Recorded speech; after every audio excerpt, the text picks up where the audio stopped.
I want to thank everyone for being so sweet and so kind.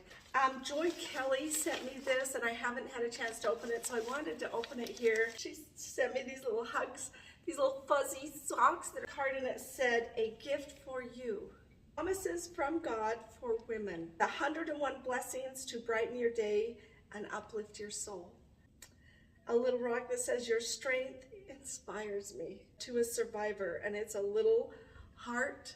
I want to hold it up. You can see it has a little cancer sign on the back.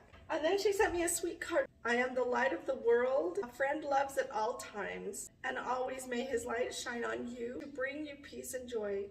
Happy Easter. I love you bunches. Joy." I'm so grateful for your prayers. I wish I could express how much you mean to me, because sometimes I forget how blessed I am. So thank you so much. I appreciate all that you do for me. Hugs and kisses to all of you.